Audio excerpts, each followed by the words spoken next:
Então, estamos aqui com a nossa dentista. Já estávamos com saudade dela, né? Porque ela deu uma sumidinha, provavelmente muito trabalho.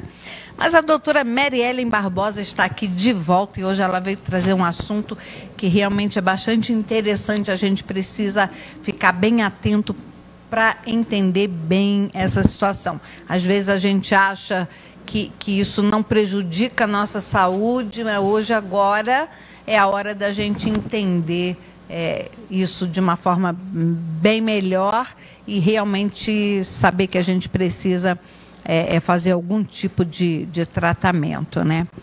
Seja bem-vinda, doutora Mary Ellen. Obrigada. Estávamos com saudade. Bom, isso é sinal que a gente é bem querida, exatamente, né? Exatamente. Bom, eu agradeço. É de verdade. Tá vendo? Eu agradeço o convite mais uma vez e hoje a gente vai falar de um assunto que é bem importante.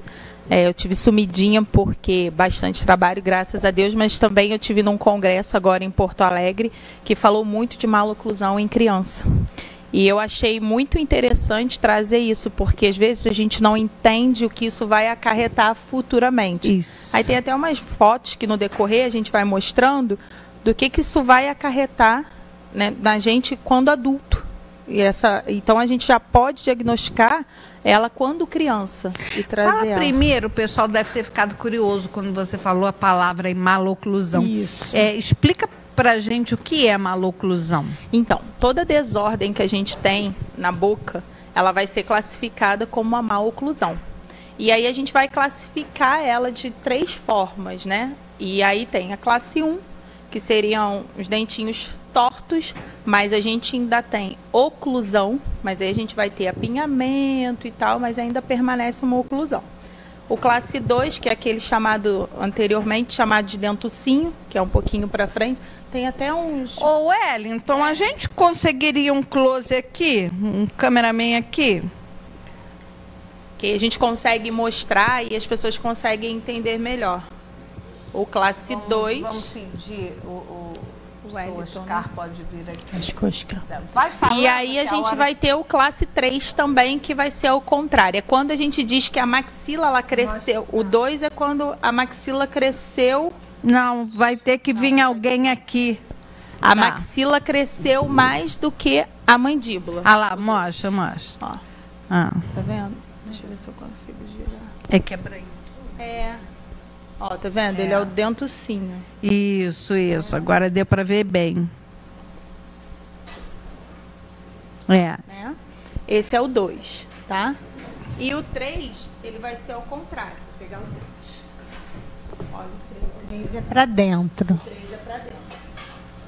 Esse é o mais complicado. Esse seria o mais complicadinho da gente tratar.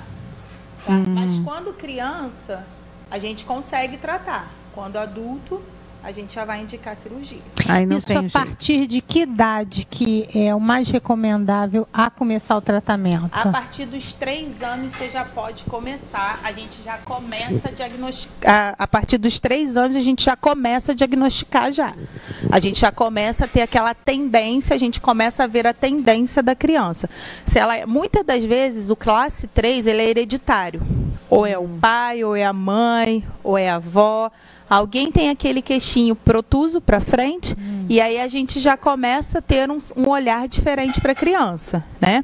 E o classe 2, que é aquele que a mandíbula, a maxila é um pouquinho para frente, que é o chamado dentucinho, ele é decorrente de hábito, de dedo, chupeta, madeira. A gente tem uma foto que dá para mostrar. Deixa eu ver se o Você põe as fotos, Wellington, por favor.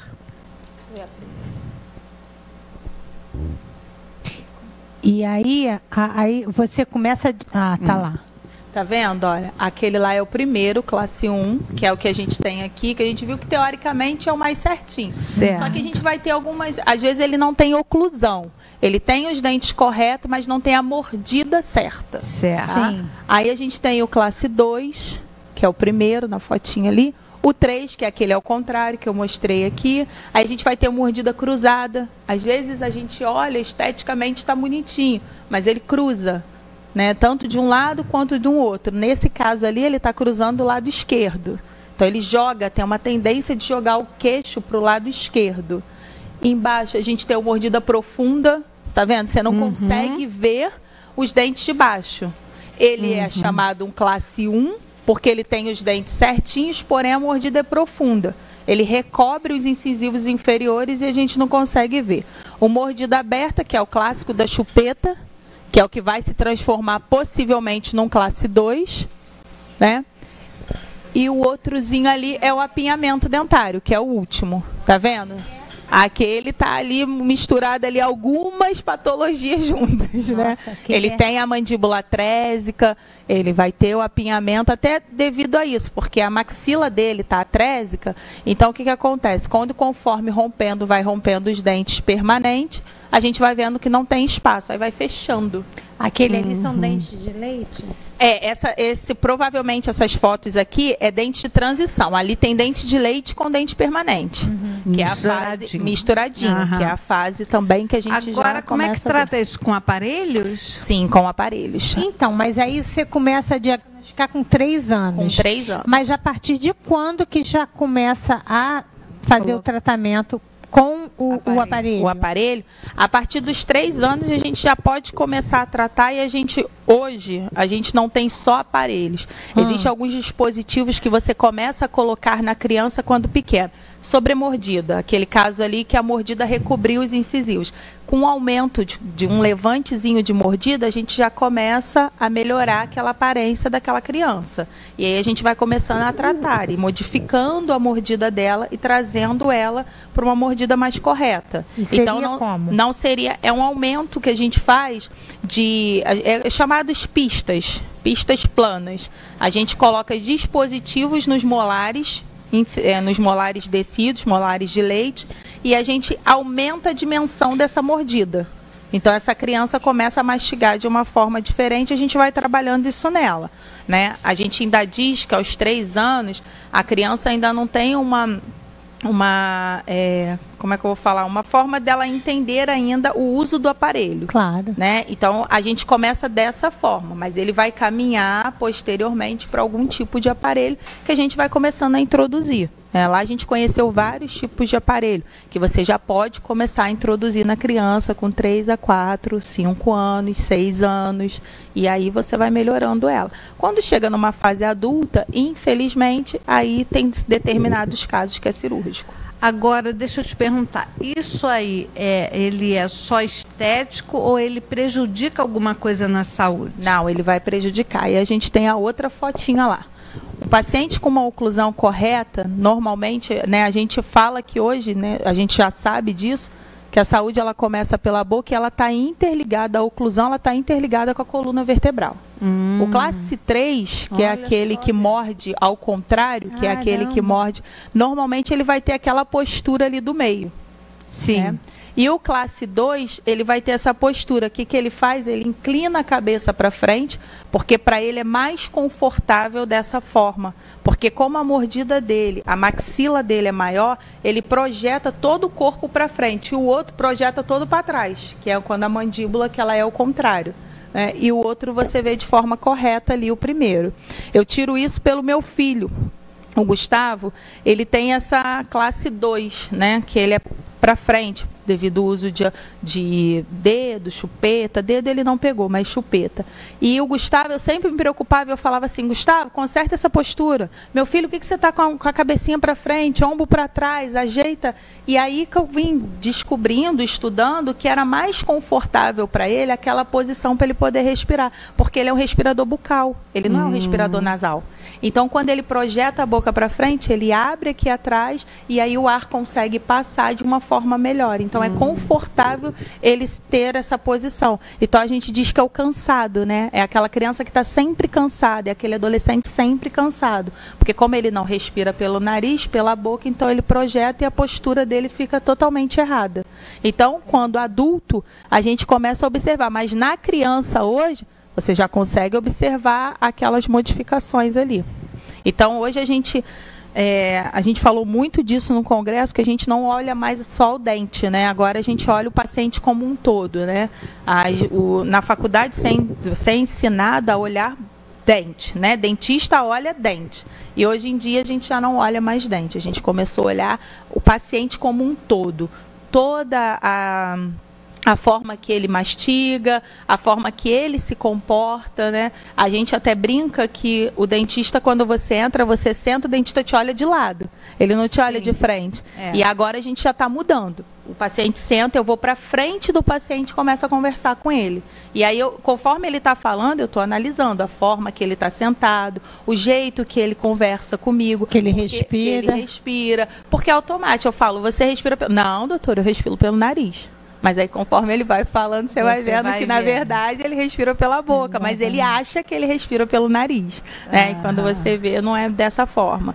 Então, a gente tem aprendido bastante agora a olhar o paciente como um todo, né? Não somente dente. Tomara que o pediatra tenha esse todo também, para que ele já possa também já estar encaminhando o paciente para o dentista também. Exatamente. É o que a gente diz, né? A gente não pode totalmente abolir o uso da chupeta. Claro que nós não gostamos, mas você tem até os 3 anos para removê-la. Após os 3 anos, aí realmente vira outro caso. Né? Então, assim, se puder não dar, é o indicado. Mas se caso teve a necessidade e tal, tudo bem. Então, até os 2 anos e meio ali, tenta tirar, porque depois ela vira mais hábito. Né? Então, quanto mais você remover o hábito mais cedo, você com certeza vai ter uma dentição melhor, você vai ter... Pode até ser que aquela criança use aparelho um dia, mas não tem uma maloclusão tão estabelecida dessa forma.